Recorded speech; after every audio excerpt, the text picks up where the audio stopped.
Soy Fernando Díaz Villanueva, hoy es 16 de junio de 2022 y esto es La Contracrónica.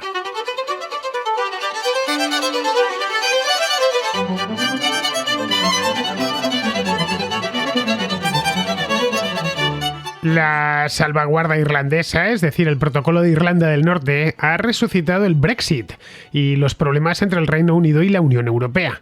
El gobierno de Boris Johnson presentó este lunes ante la Cámara de los Comunes una nueva ley, un nuevo proyecto de ley exactamente que anula partes sustanciales de este protocolo, que fue incluido dentro del acuerdo final del Brexit. El protocolo se pensó para evitar que el acuerdo de Viernes Santo de 1998 entre el Reino Unido e Irlanda saltase por los aires, es decir, que era muy anterior, 21 años anterior al acuerdo del Brexit. Bien, este acuerdo de paz, el de Viernes Santo, eliminaba las fronteras entre las dos Irlandas, algo que durante décadas los irlandeses habían pedido. Para encajar la salida de la Unión Europea y el mantenimiento del estatus fronterizo en Irlanda, se creó un sistema mediante el cual Irlanda del Norte, el Ulster, permanecía dentro del mercado único europeo, lo que llevaba la frontera exterior de la Unión al Mar de Irlanda. Esto implica que todos los bienes que circulan entre el Ulster y Gran Bretaña deben pasar controles aduaneros. La fórmula, que tuvo paralizadas las negociaciones durante meses, disgustó a los unionistas norirlandeses, pero no había otra opción. El DUP, el principal partido unionista, se niega de hecho a entrar en el gobierno regional debido a este motivo. Tampoco gusta nada en Londres, especialmente entre los diputados conservadores, que Londres se avino a aceptar la salvaguarda para sacar el Brexit adelante, no porque estuviesen de acuerdo con ella. Pero Johnson ya advirtió en su momento que era temporal y que revertiría la situación tan pronto como pudiese. Y eso mismo es lo que está haciendo ahora, cediendo a las presiones de su propio partido, que hace solo unos días, como os contaba aquí en la Contracrónica, le puso una moción de confianza. La nueva ley, el nuevo proyecto de ley, prevé eliminar la jurisdicción del Tribunal de Justicia de la Unión Europea sobre las disputas referidas a Irlanda del Norte. En Bruselas, como es lógico, no se han quedado con los brazos cruzados. El acuerdo fue firmado por el Reino Unido, libre y voluntariamente, hace poco más de 2 años, a finales del año 2019, y es demasiado pronto para cargarse el acuerdo. Se abren a renegociar, evidentemente, pero no desde luego en este plan, si deciden no cumplirlo por una de las partes. El gobierno británico viene exigiendo desde hace meses que se renegocie este protocolo, aunque realmente lo que quieren hacer es quitarlo, porque afecta a la soberanía nacional. En Bruselas ya les han explicado que no se ha encontrado una solución alternativa, al menos una solución que sea viable, operativa y que evite el fraude. En Irlanda, entre tanto, el movimiento de Johnson ha puesto a todos en alerta. El Parlamento Regional de Irlanda del Norte rechaza de plano la iniciativa, mientras que más al sur, en la República de Irlanda, su primer ministro ha anticipado que no aceptará cambio alguno en la salvaguarda. El asunto, como vemos, tiene difícil salida. Los británicos están atados por 2 acuerdos contrapuestos, uno de 1998 y otro de 2019. Para mantener el primero en vigor, tienen que aceptar el segundo por mucho que les duela. Por ahora han decidido que lo mejor es echar un nuevo pulso a Bruselas en un momento especialmente delicado para ambas partes.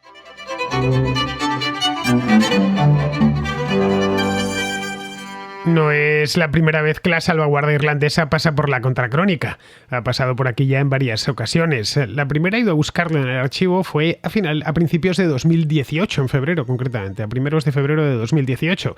Es decir, hace ya más de 4 años, cuando Theresa May todavía residía en Downing Street y se presentó en aquel momento, a finales de 2017, llevaba muy poquito tiempo negociando, se presentó por primera vez el problema irlandés, la famosa cuestión de Irlanda, que atascó las negociaciones durante al menos 2 años. Era un tema al que no querían mirar de frente y que cada vez que le miraban de frente salía algo que no les apetecía ver. Este tema ya lo vimos aquí en La Contra en su momento, porque del Brexit hice, no lo sé, pero decenas y decenas de programas durante los años de la negociación, desde el año 2017, que es cuando invocó el artículo 50 de la Unión Europea el Reino Unido, fue en marzo de 2017, hasta que terminaron saliendo ya definitivamente en el mes de enero del año 2020, poquito antes de que empezase la la pandemia. Aun con todas, el asunto del Brexit, como bien sabemos, ha seguido coleando pues hasta el día presente, como estamos viendo. Bien, el origen de todo esto habría que ir a buscarlo a los años 90 y al final del conflicto irlandés, ese que los británicos, maestros del eufemismo, denominan piadosamente como The Troubles, es decir, los problemas, como si fueran unos problemillas menores, ¿no? Unos problemas que duraron 30 años, empezaron en los 60 y terminaron a finales de los 90 y que provocaron la muerte de 3.500 personas, la mitad de ellos civiles. Pero nada, ellos lo llaman The Troubles, quizá precisamente por eso, porque fueron muy dolorosos, especialmente estuvieron concentrados en el Ulster y de ahí que miren al pasado los norirlandeses con cierta preocupación. Nadie quiere que se vuelva a lo que tuvieron que padecer, especialmente en las décadas de los 70 y de los 80, que fueron las más sangrientas. Bien, en aquel momento se trató de buscar un acuerdo como fuese durante toda la década de los 90 y al final lo consiguieron en 1998, con unos acuerdos que llamaron de Viernes Santo porque se firmaron ese mismo día, el día de Viernes Santo.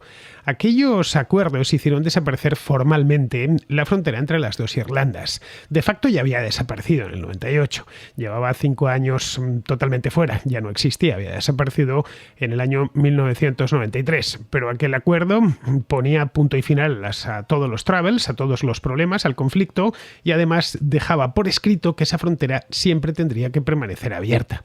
No era un acuerdo difícil de cumplir, estamos hablando de los años 90, porque el Reino Unido e Irlanda y la República de Irlanda eran socios dentro de la Unión Europea y, como bien sabemos, dentro de la Unión Europea rige la libre circulación de bienes, personas y capitales, así que al igual que no hay frontera entre España y Portugal o entre Francia y Alemania, pues tampoco tendría que haberla entre Irlanda del Norte e Irlanda del Sur, o la República de Irlanda, que es como se llama oficialmente. Para hacer más fácil el acuerdo, los irlandeses decidieron de hecho quedarse fuera de la zona Schengen, que empezó a funcionar en aquella época, ya que el Reino Unido decidió no participar en ella. Bien, aquella era una concesión que los irlandeses hacían en nombre de la paz. Ellos tenían interés en entrar dentro de la zona Schengen junto a la mayor parte de países europeos, pero claro, la zona Schengen complicaba el acuerdo de Viernes Santo, porque los que están dentro de la zona Schengen directamente ya quitan a todo tipo de controles fronterizos. Cuando se empezó a negociar el Brexit, el objetivo de Londres, de Theresa May en aquel momento y de Bruselas, era evitar garitas fronterizas entre las dos Irlandas. Era un tema del que no se había hablado lo suficiente, a pesar de que desde que empezó la historia del referéndum, allá por el año 2015, se había advertido muchas veces. Hay un problema en Irlanda y nadie tiene una solución que vaya a contentar a todo el mundo. Pero bueno, lo dejaron pasar, como que el asunto no importaba y ya encontrarían una manera de salir de él. De hecho, los partidarios del Brexit es un asunto que mantuvieron en el silencio más absoluto y cuando se les preguntaba en aquel momento, en la campaña del referéndum en el año 2016, salían por la tangente diciendo que al final se lograría un acuerdo y que por supuesto eso no supondría bajo ningún concepto que Irlanda del Norte, que el Ulster y Gran Bretaña quedarían separadas por algún tipo de frontera, que ni siquiera contaban con ello y que si era necesario se lo impondrían a Bruselas. Bien, sucedió porque no podía suceder otra cosa. Bien, pues esto es lo que digamos la base de todo este conflicto, que ya la traté en algún momento y que evidentemente nadie en Irlanda, ni en el norte ni en el sur, quiere volver a las fronteras. Primero porque es ilegal, va contra ese acuerdo de Viernes Santo, que ya digo, saltaría por los aires. Pero es que además tener una frontera siempre es muy incómodo, y no solo por cuestiones económicas. Las fronteras son de las cosas más incómodas para la gente que existe, no digamos ya si uno quiere hacer negocios, ¿no? Son muchísimos kilómetros de frontera los que separan ambas Irlandas, unos 500 aproximadamente, una frontera que además apenas tiene límites naturales, es decir, que no está separado por montañas o por ríos, más allá de algunos puntos, y que, claro, lleva 30 años, más de 30 años abierta, y la cruzan pues unas 200 carreteras aproximadamente y cientos de miles de personas cada día. Convertir esa línea de 500 kilómetros, ya digo, con 200 carreteras, obligaría a convertirla en una frontera, quiero decir, una frontera más dura, con garitas fronterizas, agentes de aduanas, etcétera. Obligaría así de primeras a levantar 200 puestos fronterizos y a tenerlos atendidos. Bueno, pues uno por cada carretera que la atraviesa. O directamente, y como mantener 200 puestos fronterizos sería muy costoso, pues habría que cerrar muchas de esas carreteras. En fin, que sería un salto al pasado inexplicable. Pero ese no era el principal inconveniente. No el hecho de que los irlandeses del norte y del sur no quieran volver a lo de las fronteras, sino la cuestión legal, los acuerdos de Viernes Santo. De no existir esa disposición en esos acuerdos, esto se habría podido resolver de otra manera. Estos acuerdos fueron avalados por un referéndum, no lo olvidemos. Llegaron a un acuerdo en Irlanda del Norte los gobiernos, pero luego posteriormente hubo un referéndum. La democracia, como vemos, produce estas paradojas. Tan democrático fue el referéndum de Viernes Santo, de los acuerdos de Viernes Santo, como el referéndum del Brexit. Lo digo por si acaso alguno dice, ya, pero el Brexit fue democrático. Sí, estos acuerdos también fueron democráticos. El tema, yo creo que sin duda es el más espinoso de todos respecto al Brexit, con diferencia. Este tema provocó el desgaste de Theresa May y la llegada de Johnson en el año 2019. Se lo estaban continuamente recordando a Theresa May. Vas a separar Irlanda del Norte se entiende, vas a meter una frontera dentro de nuestro país y esto es porque no estás sabiendo negociar, porque no te estás sabiendo imponer a Michel Barnier, porque no tienes suficiente capacidad. Esto era un continuo allá por el año 2017, 2018, buena parte de 2019, hasta que al final, entre esto y muchas cosas más, consiguieron cargársela. Johnson se oponía a la solución que se había buscado, el llamado Irish Backstop o salvaguarda irlandesa, que se tradujo al final en el Protocolo de Irlanda. Pero como había prometido cuando llegó al poder en el mes de julio de 2019, luego ya posteriormente ganaría las elecciones en el mes de diciembre con mayoría absoluta además, pero le había prometido Get Brexit Done, era su lema electoral allá por el mes de noviembre de 2019, es decir, hagamos ya de una maldita vez el Brexit, y había prometido deshacer el nudo aquel y se lo había prometido a sus votantes y a todos los británicos. Parte de sus buenos resultados electorales vinieron de ahí. Estaban los británicos un poco cansados de tanto lío y veían que este hombre, que Johnson, se les ofrecía un cierre absoluto y además conveniente para el Reino Unido. Así que tuvo que tragar con ella, con la salvaguarda, vamos, con el protocolo de Irlanda, porque ya le dijeron en Bruselas que no se lo iban a quitar, pero que él quería cuanto antes salir de la Unión Europea, porque la cosa se iba a alargar ya durante toda la década de los años 20, así que fue llegar en julio, en el mes de octubre ya firmó el acuerdo de salida, en diciembre se presentó a las elecciones, diciéndoles a los británicos, he cumplido, os prometí esto y aquí estoy, a finales de enero del año que viene, de 2020, saldremos, estaremos fuera. Hemos tardado 4 años, pero al final si no llego a ser yo el que viene, pues no salimos nunca. Eso sí, se quedó el tema de la salvaguarda irlandesa. Su plan, como ya dejó ver en su momento, y ha manifestado en varias ocasiones desde entonces, era modificar la salvaguarda o directamente eliminarla, porque atenta contra la integridad territorial del Reino Unido. En aquel momento, pues tuvo que aceptarla rabiando porque no le quedaba más remedio, pero ya dijo que no le parecía bien y que esto en cuanto pudiese se sentaría a renegociarla o directamente a quitársela de encima. En Bruselas lo saben, vamos, desde hace tiempo. Esto no les ha sorprendido lo más mínimo. Leía el otro día que era regresar de manera imprevista al Brexit. No, imprevista no es exactamente. Todos sabíamos, cualquiera que conozca este tema sabía que el asunto de Irlanda no había quedado resuelto. El año pasado, de hecho, la Unión Europea abrió un expediente al Reino Unido cuando su gobierno amenazó con incumplir el protocolo por las bravas. Pero vamos, no ha servido de nada porque este año han vuelto con las mismas y además con un proyecto de ley en la mano que supondría vulnerar abiertamente y con la ley en la mano, ya digo, este protocolo. Habría, por lo tanto, que hacerse una pregunta aquí, y es ¿qué cambia el nuevo proyecto de ley británico? El que Boris Johnson se llevó el lunes, un lunes en el que volvía a la Cámara después del disgusto que tuvo la semana pasada con la moción de confianza que le habían puesto sus propios diputados. Bien, ¿qué es lo que cambia? Bien, el texto presentado no por Johnson, sino por la ministra de Exteriores, que es, por cierto, una de las candidatas a sucederle, se llama Liz Truss, contempla la creación de lo que han denominado un carril verde, o sea, un green lane, ¿no? En los puertos de Irlanda del Norte, concretamente el puerto de Belfast, que eximiría de controles aduaneros a los bienes procedentes de Gran Bretaña, destinados al consumo en Irlanda del Norte. Bienes que podían ser intermedios o bienes finales, es decir, unas latas de Coca-Cola o piezas para una fábrica irlandesa que quiera, pues, que necesite esas piezas para fabricar otra cosa. Es decir, que se cargue un camión en el puerto de Liverpool o en cualquier otro y se mande directamente a Irlanda del Norte, y si va dirigida esa mercancía a quedarse en Irlanda del Norte, entra directamente sin ningún tipo de inspección a través de ese carril verde. Luego se mantendría un carril rojo, que es lo que hay ahora mismo, reservado para los productos dirigidos a la República de Irlanda, que está integrada en el mercado único comunitario, bien en la zona euro y en la Unión Europea, en todo. Propone también que las empresas que solo comercian con Irlanda del Norte pueden elegir si se rigen por la regulación comunitaria o por la regulación británica.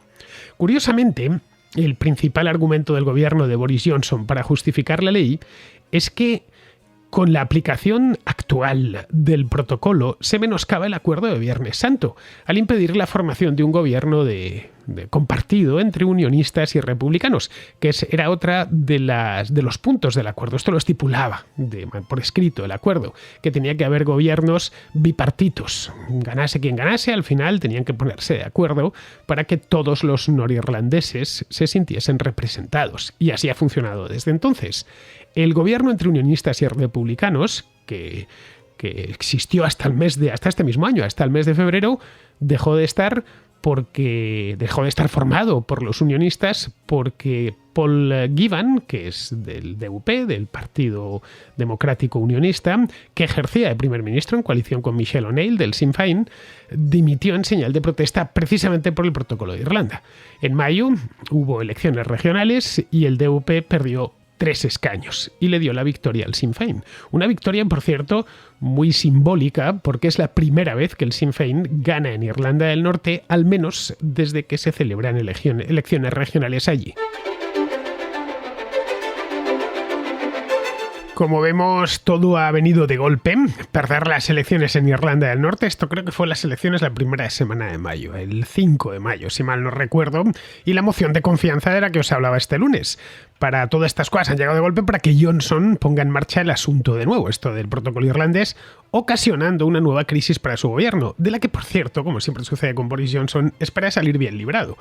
A Johnson, y esto creo que no es nuevo, los que seguimos la actualidad británica más o menos lo sabemos, es un tipo al que le gustan mucho las apuestas y lo curioso es que a menudo le salen bien porque es muy echado para adelante, es una persona muy osada. Eso sí, esta vez quizá esté yendo demasiado lejos y sobre todo demasiado pronto, ya que la tinta con la que se firmó el acuerdo, con la que el propio Johnson firmó el acuerdo del Brexit en octubre de 2019, es una tinta que está todavía fresca. Si esto lo hubiera hecho, qué sé yo, dentro de 10 años, pues podría decir se han cambiado ciertas cosas, estamos ya en 2030, me han pasado 10 años, más de 10 años desde que firmamos esto, es hora de echarle de nuevo un vistazo y cambiar algunas cosas en función de la experiencia, esto no ha funcionado bien, vamos a cambiarlo. De cualquier modo, hay un comité, una comisión encargada de vigilar el acuerdo y de ir modulándolo. Vamos, no es que se quedase escrito en piedra y no se fuese a modificar nada. Esta comisión se reúne de manera periódica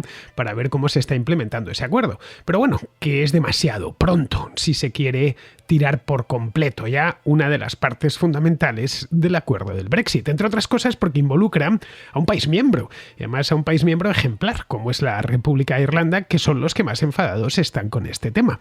Pero vamos, no se ha arredrado porque, como bien sabemos, tiene problemas dentro del partido y quiere dar una golosina a los de la ladura de su propio partido, que son los mismos que le pusieron en aprietos la semana pasada con esto de la moción de confianza que os conté aquí con todo lujo de detalles el lunes. Johnson se limitó a invocarlo al gobierno, pero esto supongo yo que tendrán una buena colección de abogados que habrán buscado de dónde tirar o qué botón pulsar. Bien, pues ha invocado un principio jurídico denominado doctrina de la necesidad. La doctrina de la necesidad no es una cosa que se hayan inventado, eso está en el derecho internacional e incluso la reconoce el Tribunal Internacional de Justicia. La doctrina de la necesidad sirve o permite justificar el incumplimiento de un acuerdo firmado con otro país, bajo ciertas condiciones excepcionales y necesariamente limitadas. Por ejemplo, un país acuerda con otro no pescar, qué sé yo, en tal caladero. Acuerdan entre los dos que no van a pescar ninguno. Bien, pero hay una hambruna en uno de los países, está la gente muriéndose de hambre y necesitan ese pescado para paliarla. Bien, en ese caso lo que haría una de las partes es apelar a la doctrina de la necesidad. Sí, nos comprometimos a estos, pero es que tenemos problemas de hambre dentro de nuestro país y ahí hay muchísimo pescado y eso nos vendría muy bien en este momento. En ese caso sería factible aplicar la doctrina de la necesidad. Aquí ya no lo sé. Es decir, aquí habría que hacerse otra pregunta. ¿Es aplicable la doctrina de la necesidad al caso irlandés? Pues así de primeras no lo parece. A ver qué dicen los abogados, y sobre todo los jueces, pero no lo parece por mucho que insistan en Londres. El acuerdo, ya digo, que no tiene ni 3 años, fue negociado y aceptado por ambas partes a sabiendas de las implicaciones que tenía. Es posible, claro, que necesite alguna modificación, pero cualquier modificación ha de ser consensuada por las partes, no hay otra. Se dan casos un tanto peculiares en esa frontera, por lo que he podido leer en los últimos meses. Por ejemplo, si llega al puerto de Belfast, proveniente de Liverpool o de cualquier otro puerto de Gran Bretaña, un contenedor, qué sé yo, cargado con bolsas de patatas fritas con sabor a jamón, por ejemplo. Las rufles estas que saben a jamón. Bien, es necesario en ese caso que un veterinario esté allá a pie de puerto, compruebe personalmente que efectivamente hay jamón en la receta y no un saborizante artificial. Bien, esa es la normativa comunitaria y en el Ulster hay que cumplirla. ¿Por qué? Pues porque ese mismo contenedor o parte del contenedor, con que fuese una sola bolsa de patatas fritas con sabor a jamón, fuese hacia el sur, fuese hacia la República de Irlanda, una vez ya se haya transferido evidentemente eso a un camión, bien, eso ya supondría que está entrando en la Unión Europea y no se pueden vender patatas fritas con sabor a jamón que no lleven jamón, aunque sea en una parte pequeña, pero tienen que llevar jamón. Bien, el coste del veterinario, el coste de la inspección, corre a cargo de la empresa, que además tiene que esperar pues, los trámites y el papeleo propios de una inspección aduanera. Por lo que quizá pueda darse el caso que sea más barato y más rápido traer patatas francesas desde Dublín. Es decir, patatas que han salido de Francia, han llegado hasta Dublín y en meterlas en Irlanda del Norte directamente en camión. Bien, esto no es nuevo. Esto ya sabían que iba a pasar. He puesto el caso de las patatas fritas para que todos lo entendamos, pero pueden ser cosas mucho más valiosas, ¿no?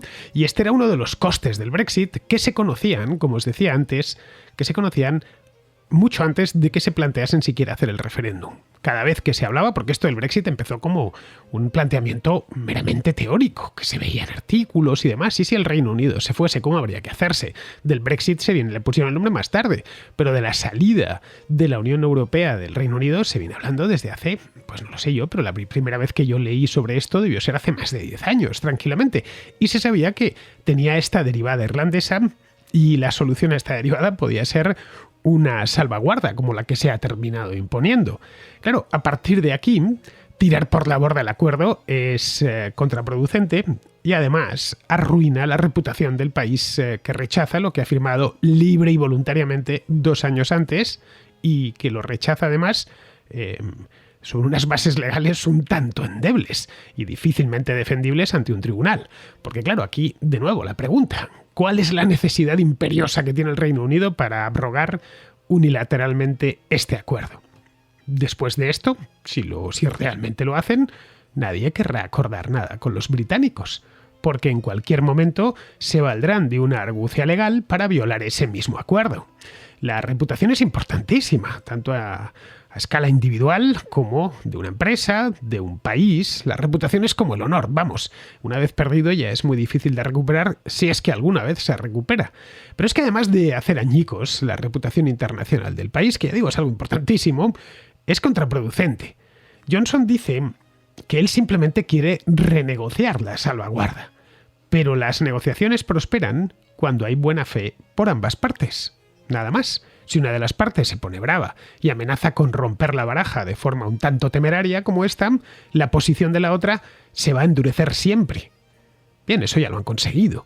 Ante el órdago, Bruselas no quiere ya ni sentarse a negociar nada y planea, las ha anunciado, acciones legales contra el Reino Unido por incumplir el protocolo de forma deliberada, porque lo están haciendo de forma deliberada y sin ninguna necesidad, a pesar de que hayan apelado a esa doctrina de la necesidad. Además de eso, el proyecto de ley encontrará oposición dentro del Reino Unido. No todo el mundo, no todo el 100% de los británicos están a favor de Boris Johnson, ni el 100% de los británicos están a favor del Brexit. Al contrario, aproximadamente la mitad estaban en contra en el año 2016 y desde entonces se mantienen aproximadamente lo mismo. Un 50% de británicos no quieren estar en la Unión Europea y otro 50% de británicos aproximadamente, ya digo, esto va cambiando, querrían volver a la Unión Europea. Así que ahí se va a encontrar con oposición, no ya popular, que por supuesto, sino en el Parlamento. Hay parlamentarios de todo el arco, laboristas, por supuesto, liberaldemócratas y conservadores moderados, que se opondrán a esto, lo que podría provocar un ridículo añadido, el de perder una votación parlamentaria con mayoría absoluta como tiene Johnson. Eso, a su vez, desanimará a los unionistas neerlandeses de volver a unirse al gobierno regional junto al Sinn Féin, hasta que estén seguros de que van a hacer algo. En fin, que cada acto de intransigencia engendrará otro acto de intransigencia, como digo, total y absolutamente contraproducente. Es imposible predecir cuándo se agriarán o cuánto se agriarán las relaciones entre el Reino Unido y la Unión Europea, pero el riesgo de un daño mucho mayor está ahí. A pesar del Brexit, la relación entre el Reino Unido y los miembros de la Unión Europea es muy estrecha en todos los ámbitos, especialmente en el ámbito comercial. La Unión Europea sigue siendo el principal socio comercial del Reino Unido y lo seguirá siendo por una cuestión de cercanía. Es posible, por ejemplo, que esto desate una guerra comercial, que se endurezcan las revisiones y que vuelvan las colas de camiones a Dover y a Calais, como sucedió en la Navidad del año pasado. En una guerra comercial, el más perjudicado es siempre la economía más pequeña, en este caso la del Reino Unido. La realidad es que el PIB del Reino Unido se está contrayendo. En 2020, a causa de la pandemia, decreció un 9,3%, en 2021 se recuperó, pero solo parcialmente, con un incremento del 7,4%, y este año no termina de levantar el vuelo. En el primer trimestre del año, el crecimiento del PIB fue solo del 0,8%, y se contrajo en abril. El país, se ve que tiene un problema de crecimiento, por lo menos a medio plazo. Esta situación no se debe únicamente al Brexit, pero salir de la Unión Europea no ha ayudado. Hace un par de meses un grupo de expertos hizo un estudio sobre el coste en términos de PIB que le había supuesto al Reino Unido salir de la Unión Europea. Tomaron el año 2021, fue el primer año en el que se estuvo completamente fuera, no olvidemos que salió en 2020, pero el último día de enero, y concluyeron que el país creció 5 puntos menos de lo que hubiese crecido de estar dentro. Evidentemente es solo una estimación, pero echa por tierra el mensaje de que los partidarios del Brexit solían decir continuamente y enviar al electorado durante el referéndum. Decían algo así como que el Reino Unido, lastrado por la Unión Europea, despegaría como nunca antes. Lo había hecho, tan pronto como se deshiciese de ese lastre. Como tantas otras cosas relativas al Brexit, la realidad ha quedado muy por debajo de las expectativas. De cualquier modo, en el caso de que se queden en algún punto entre medias, el objetivo de este golpe en la mesa es obtener concesiones de Bruselas. La respuesta de la Unión Europea ha sido mesurada pero contundente. Les ha dicho que los gobiernos nacionales no tienen intención alguna de renegociar el tratado de salida del Brexit, que incluye el protocolo, por supuesto, y que requiere la ratificación de todos sus parlamentos. Y estamos hablando de 27. Esto evidentemente ya es un problema. Se podría trabajar sobre ese mismo protocolo, se podrían suavizar los controles fronterizos a través de esta comisión conjunta. Bruselas ya propuso hacer eso mismo. Por lo tanto, no sé, quizá se podrían establecer esos carriles verdes para cierto tipo de mercancías que se dirijan al Ulster, pero cabría la posibilidad de que, a pesar de la declaración de que se va solo a Irlanda del Norte, luego se redirijan a Irlanda del Sur, creando así un agujero en la frontera exterior de la Unión Europea. Con ciertas mercancías, como los alimentos, es poco probable que Bruselas acepte mucha modificación. Johnson quiere que la Unión Europea reconozca la normativa de seguridad alimentaria británica, pero en Bruselas temen que el Reino Unido acepte, por ejemplo, carne tratada con hormonas o cultivos modificados genéticamente. La forma más directa de eliminar estos controles sería que el Reino Unido se alineara con la regulación europea, que es lo que Johnson no quiere hacer por una cuestión de soberanía y porque echaría por tierra cualquier acuerdo comercial, por ejemplo, con Estados Unidos. En Irlanda del Norte, entre tanto, la mayor parte de la población se muestra partidaria de mantener el protocolo porque les está funcionando. La economía en el Ulster va algo mejor que en Gran Bretaña y no quieren cambiar nada. Así que Johnson tendrá que librar dos peleas, una en Bruselas y otra en Belfast.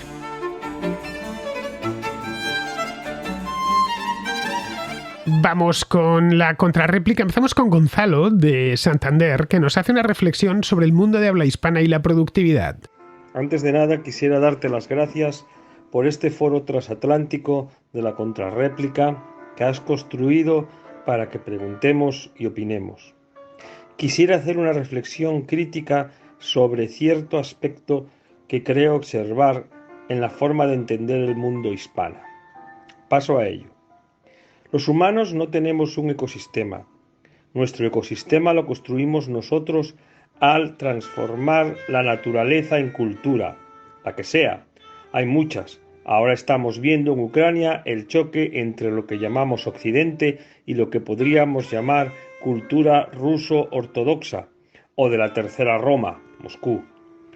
Esta transformación de la naturaleza en cultura la realizamos a través de la planificación y el trabajo. Su resultado podemos denominarlo riqueza, el bienestar material o espiritual que generamos. Por lo tanto, la propiedad básica del trabajo es la producción de riqueza. Sin esta propiedad se puede hablar de actividad e intención, pero no de trabajo y planificación del mismo.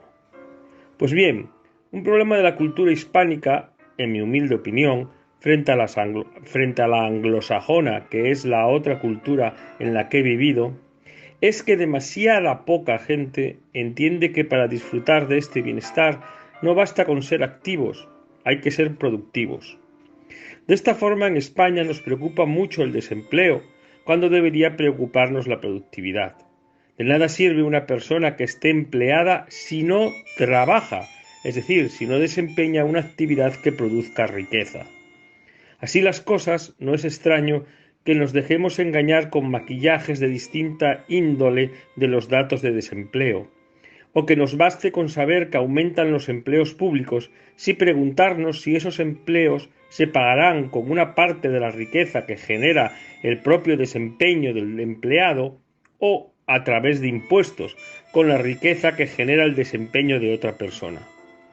Ahora Irena Montera propone que los seres humanos menstruantes, antes conocidos como mujeres, se queden de baja pagada por todos los demás ciudadanos cuando tengan la regla.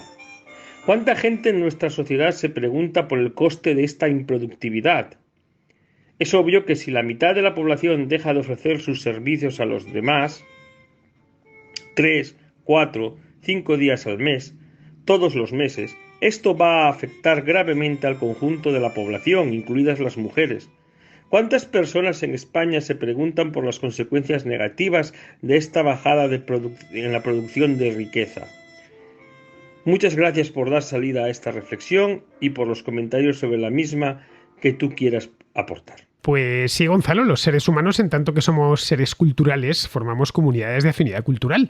La cultura va mucho más allá de una lengua, pero la lengua es uno de sus elementos definitorios.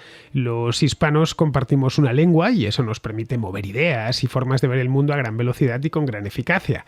Respecto a lo que comentas de la productividad entre los hispanos, pues a ver, es un cliché decir que los hispanos somos poco productivos y que esa es la razón, en definitiva, de que sus países sean menos prósperos que los anglosajones. No creo, sinceramente, que eso tenga que ver con el ser o no ser hispano, ya que nuestra comunidad es muy grande. Estamos hablando de casi 500 millones de personas repartidas en más de 20 países. Y hay un poco de todo. La productividad en Chile no es la misma que en Nicaragua, la de Uruguay no es la misma que en El Salvador, la de España no es la misma que la de Bolivia, y la de Costa Rica no es la misma que la de Guinea Ecuatorial. Eso, claro, por no hablar de los 50 millones de hispanos que hay en Estados Unidos, cuya productividad y, por lo tanto, cuya renta es alta, lo que no les impide ser hispanos. El estado de Florida, de hecho, tiene una renta per cápita superior a la de Maine o la de Vermont, que son dos estados muy anglos. En Florida el 25% de la población es hispano. En California y Texas es casi el 40% y en Nuevo México el 50%. En todos los casos figuran entre los estados más ricos. Mira, los más pobres en términos de renta per cápita son Mississippi, Arkansas, Virginia Occidental y Alabama, los 4 de fuerte presencia anglo. Así que, como ves, no hay nada averiado en la cultura hispana que impida el desarrollo económico. Es en todo caso el orden político, la seguridad jurídica, el valor que se le da al riesgo, lo fácil que sea hacer negocios y lo abierta que sea una sociedad a nuevas ideas. En fin, estas son los ingredientes de la prosperidad. Los países hispanos que han tomado ese camino han prosperado en mayor o menor medida. Los que se han alejado de eso, pues se han sumido en la pobreza. Bien, seguimos con Daniel, que está en Alemania y que nos habla de las armas que Occidente está enviando a la guerra de Ucrania. Esta contrarréplica va sobre 100 días de guerra, la que publicaste el día 9 de junio. Y aquí quiero hacer un pequeño apunte, es mi opinión personal, puede ser que sea equivocada, pero pienso que de la manera que le estamos proveyendo, o la clase de materia que le estamos proveyendo a Ucrania, le estamos haciendo un flaco favor, que no es lo más óptimo. Y te voy a hacer un ejemplo, ya que has hablado, por ejemplo, de los carros de combate que va a enviar a España, ¿vale? Pero esto también aplica para artillería de tropopulsada que le estamos enviando de varios países y demás, pero el ejemplo básicamente aplica también para estos casos.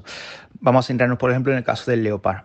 Yo no sé si lo sabéis, pero los carros de combate del Pacto de Varsovia, los carros occidentales tienen una tripulación de 4 personas, ¿vale? Que es el conductor, el jefe de carro, el que maneja, el que dispara, ¿vale? O apuntador, y el cargador, ¿vale? Estos son en el caso occidental. En el caso del Pacto de Varsovia, los carros de combate solamente tienen 3 miembros. El cargador desaparece. ¿Por qué? Porque tienen un sistema de carga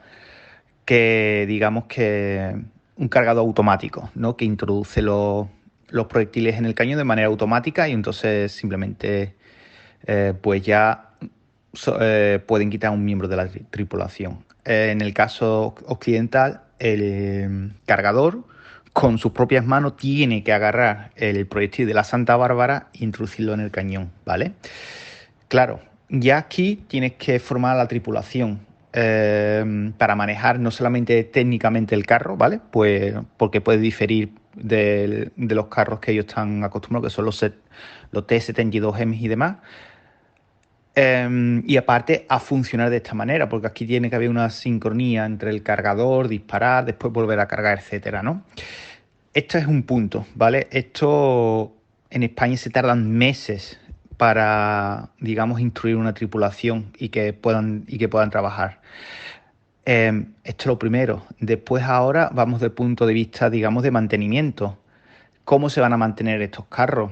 Los Leopard son mucho más exigentes en mantenimiento que, por ejemplo, lo del Pacto de Varsovia.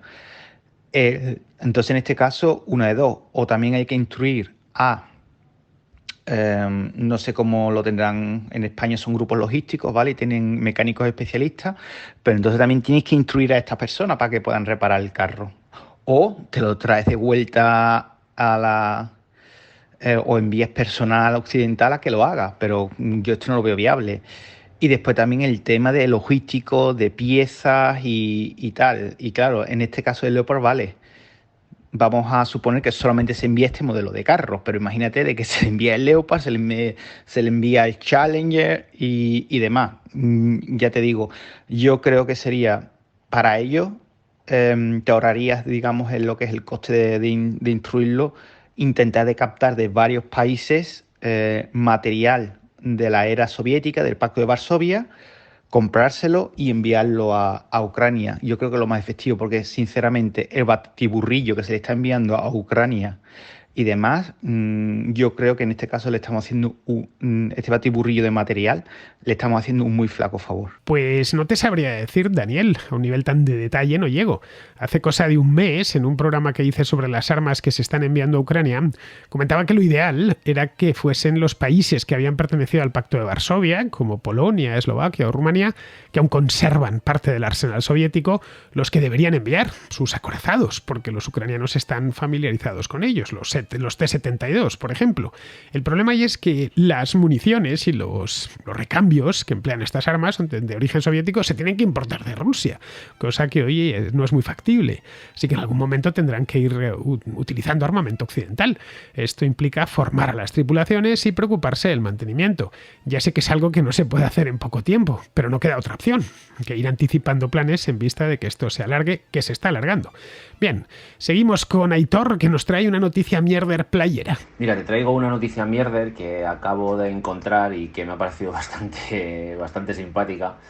Y bueno, que tiene bastante miga. Mira, la noticia mierder es de una sección del periódico digital El Español, que es una sección que se llama Enclave ODS. ODS son los Objetivos de Desarrollo Sostenible. Es decir, que además está financiado por la Fundación La Caixa. O sea, que entiendo que es una noticia patrocinada y bueno, pues ya tiene que tener un contexto que todos nos esperamos, ¿no? Y la noticia tiene el siguiente titular. Dice: bandera negra en la costa de Málaga. Los químicos tóxicos de las cremas solares se acumulan en sus playas. Ese es el título, ¿no? Que ya llama bastante la atención. Y luego el subtítulo pone: un estudio de Ecologistas en Acción, financiado por el MITECO, que es el Ministerio de Transición Ecológica, creo que es, recoge el impacto tóxico de los filtros solares para la salud y la biodiversidad de la zona. Bueno, entonces habla la noticia de que bueno, cada año la organización presenta un informe de banderas negras, que son las playas contaminadas, y que por primera vez este informe alerta del impacto de las cremas solares en zonas turísticas, en las aguas de las zonas turísticas de la Costa del Sol, que pueden ser el impacto de los filtros solares de las cremas de protección, son un verdadero problema, en negrita pone, un verdadero problema para espacios naturales como este, donde la hidrodinámica marina es menor. Bueno, el caso es que sigue hablando, que si las playas de este tipo son muy sensibles, y habla de un estudio publicado en Science, en el que se hallaron varios compuestos de las cremas solares en los peces costeros de la isla de Gran Canaria. Bueno, ¿qué dices? Bueno, de Málaga a Gran Canaria ya hay una tirada. Entonces, por casualidad, bueno, y porque también por formación soy biólogo, pues me he ido al estudio de la revista Science, que es un estudio que existe, que se publicó en 2020, y bueno, es la ocurrencia de benzotriazol, que debe ser para rayos ultravioleta, de los estabilizadores de rayos ultravioleta de benzotriazol en los animales marinos. Bueno, pues los highlights, que bueno, habla de podría ser, o sea, could be, ¿no? Que podría ser bioacumulativo, que muy pocos estudios se han hecho para determinar la presencia de estos compuestos en los animales, y bueno, sí que hicieron, parece ser, un estudio de 2 años, que cogieron 3 especies de peces que estaban próximos a zonas de vertidos de aguas residuales, según pone aquí. Es decir, que bueno, se supone que estarán tratadas porque es obligatorio, pero bueno, que no es una playa, ¿no? Y bueno, que fueron encontradas algunas cantidades, ¿no? Y las cantidades, que ya, esto es lo que ya me ha rematado, ¿no? Iban desde los peces, que no digo que no puedan afectarles, que puede ser, pero bueno, que para que veamos dónde acaba la noticia, las cantidades iban desde los 1,34 a los 45,6 nanogramos por gramo. Y bueno, ¿qué es un nanogramo? Pues un nanogramo es la 1000.000.000ª parte de un gramo. Es decir, retrocediendo, ¿no? Rebobinando. Estamos hablando de una noticia de un medio como El Español, en una sección que se llama Enclave ODS, que alerta de que los químicos tóxicos de las cremas solares se acumulan en sus playas. Se acumulan en sus playas. Y lo que dice, de dónde viene todo esto, donde podría venir, es de un estudio que habla de concentraciones de nanogramos por gramo en unos peces. En fin, que yo creo que este tema que le hace muy un flaco favor a lo que es la sostenibilidad de verdad de los ecosistemas, que todos queremos que estén en el mejor estado posible, pero esto no es más que pues al final, pues eso, para echarnos unas risas y un clickbait un poco del libro, pero bueno, que yo he caído, pero que me ha parecido ya bastante gracioso. Así que nada, un saludo, y por si lo quieres compartir como noticia mierder, que yo creo que encaja perfectamente. Acabo de leer esta noticia que me envías del Español y la verdad, yo ya no sé qué les parece bien a esta gente, a los ecologistas. No quieren que vayamos en coche o en avión. No quieren que encendamos la luz y el aire acondicionado, la calefacción. No quieren que comamos carne, ni huevos, ni queso. Tampoco pescado, porque hay que pescarlo, claro. No quieren que tengamos piscinas porque son insostenibles. Pues nada, nos vamos a la playa y tampoco. A no ser, claro, que nos vayamos sin crema solar. Cosa no muy recomendable, y menos aún en Málaga en pleno verano. No he buscado, pero seguro que El Español lleva alguna noticia de esas que aparecen en todos los diarios durante el verano sobre el tipo de cremas que hay que usar en la playa y lo conveniente que es ponérselas, porque con el cambio climático, el agujero en la capa de ozono y esas cosas, nos exponemos a freírnos al sol. Pues nada, las cremas también son malas. Así que ni crema ni baño, a quedarse en casa.